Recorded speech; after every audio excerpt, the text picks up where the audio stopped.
we are live. Welcome back to another Instagram Live with Sarah and Anthony. Yeah, so we're glad to be back. We're really excited about this topic today because it's something that is very relatable, and it's a common trend that we find to be an issue with a lot of our clients, no matter what goals that we see. And it's this issue of people obsessing over their weight and that specific number on the scale and how problematic that can be. Because also, although it can be a really great tool to measure your goals and measure where, like an arbitrary number, it can also be a catch-22 because people can obsess about it, and it tends to fluctuate so much that it's not the most accurate and efficient way to measure your success. So we're going to talk a little bit about some of our favorite alternatives to measure your goals and success other than talking about your weight. So maybe the first one we can talk about is body fat percentage. yeah, so like Anthony was saying, there's so many different factors and aspects that go into overall being healthy, having fitness, feeling good, all of that kind of stuff. But one big factor is what people obsess about is weight and the number on the scale. So one thing that you could look at that is not weight is body fat percentage. So for a lot of people, if you have the ability to have some way to measure your body fat, is a good goal would be, okay, let's say instead of losing 50 pounds, let's look at body fat percentage. Let's see if we can drop 1 to 3, obviously depending on where you're at and what your goals are, percentage 1 to 3% of your body fat versus looking at okay, I need to lose 50 pounds because that's such a big goal. Looking at something smaller, percentages could just motivate you a little bit more and keep you going. Yeah, and with our clients, no matter what the goals are, we tend to find that body fat percentage is the greatest way to measure progress. Yeah, because whether you're trying to put on size, put on weight, or lose weight while building muscle, seeing that body fat percentage change is just the most accurate tool because, for one, okay, say you're trying to lose weight but also build muscle. So we can be lifting weights, getting stronger. We may not see the number on the scale go down as much because you're putting on that muscle mass, and that may counteract the weight that you're losing in fat.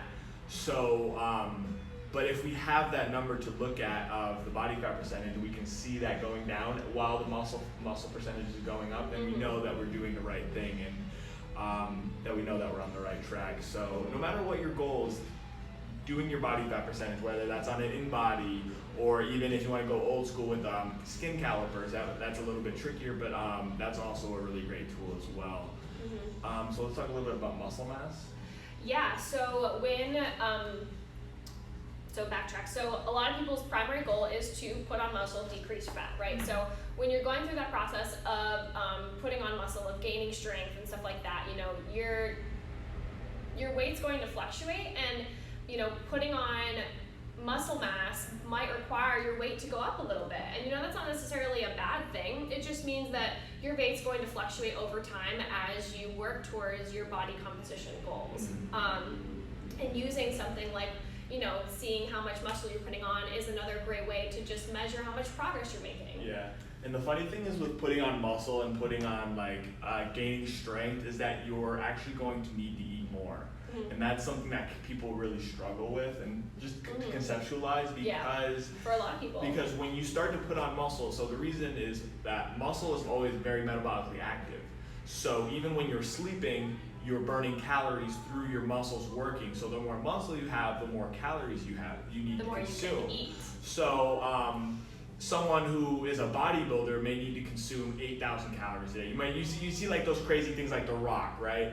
He's huge, he has all that muscle, so he needs a lot of calories to fuel himself, where someone who is a 5-foot person who doesn't have a lot of muscle will need less calories. So the more muscle you put on, you will need to be eating more. You will need to feed your muscles. So that's really important. And adding strength and adding size is just all around beneficial for at your everyday activities, right? Yeah. Having the ability to pick up boxes if you need to, help move a couch, doing those everyday things that kids. is important to us to just live a high quality life. So I truly believe that building muscle and seeing strength is way more important than going around the scale. 100%, yeah, and I think we live in such a big diet culture, and we have lived in this diet culture for so long, to where people obsess so much about like eating less and your overall weight going down, that we lose sight of what's really important, which is like, how do you actually feel? How do you actually look? Just because your weight is at a certain point does not mean that you're necessarily at your healthiest or at your happiest. Absolutely. So. Yeah, we find that so many times when a new exerciser comes in, a new client comes into us, and we see them in a routine of working out. Say they've been working out with us for 3-4 weeks now, and it's part of their day. They come in, they really love to kick butt, and they feel good after they work out. Being on that routine and being on that good rhythm can benefit you in so many other ways than just what you see on the scale or what you see in the mirror even.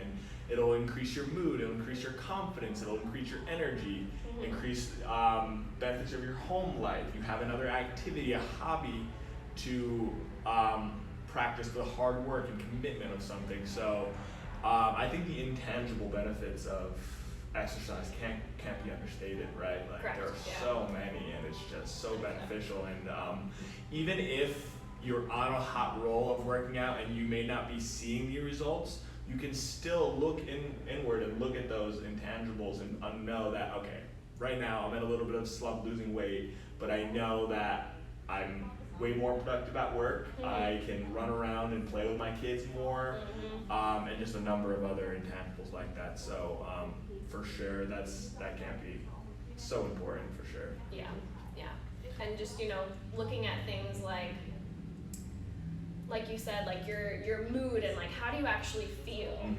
Like how do you feel when you're done with the workout? How do you feel for the rest of the day? Are you energized? Are you in a good mood? That's a great indicator. Yeah. Just looking at so many other things other than the number on the scale that are so important to your overall health and well-being. And having, and this is not to say that having a weight loss goal is necessarily bad. Absolutely. Like it's always good to have goals and have things that you're working towards. It's just, sometimes with that weight loss goal, it takes time, it takes time and just overall consistency. And, it's so easy to get discouraged along the way if you don't see that number just keep going down, but it doesn't work like that. Especially if you see early results. Correct, and you hit a plateau. So something that we find is that exercise is one of those things that it's really hard to conceptualize if you've never attained such a goal to understand how long it's going to take, and it can get so frustrating. But just like anything else, like saving money or learning to play an instrument or anything, it's such a gradual increase. So having those little benchmark goals along the way is so important to keep you on track and keep it in perspective that it's not going to be an overnight success story. Yeah. For sure. So did we talk about any other aspects that? I think those are the big key points we wanted to point on, because this also is in a blog post. If you guys are not able to watch this all the way through, maybe you want a little bit more, or maybe you just want like the total breakdown, we do have some blog posts up, so we're pulling this from the blog post. Yeah, and another thing that we can just do, this is a final note, how you look in the mirror can be a very different thing. So if you start to see, you've been working out for like a couple weeks, couple months, you start to see some definition in your arms. You'll start to see your pant size being a little bit looser. You'll start to see your abs coming in a little bit. You'll see those tangible changes. Even if the scale isn't changing, celebrate those little changes. Or even in the gym success stories, if you came in, you couldn't do 5 push-ups, and now you're doing 15 push-ups. That is ridiculous. Or you couldn't do a pull-up, and now you got your first pull-up. That's so cool. Celebrate those little wins in the gym, and because those add up, and understand how monumental those little changes can be, and just celebrating those little wins despite the weight loss challenges can be a really great way to keep you motivated and keep you on track when things get tough.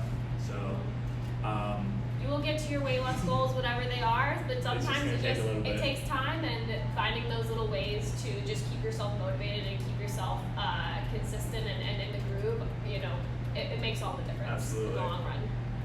All right. Again, thanks guys for tuning in.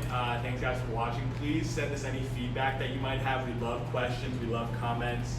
Again, we really want to make this community that we can add value to you. And if you have any friends who might be interested in checking us out, send us a link. Send us their link, and we'll tune in next week. We're here to change some lives, guys. We can't do it without you. So All right. Thank you. we'll see you guys later.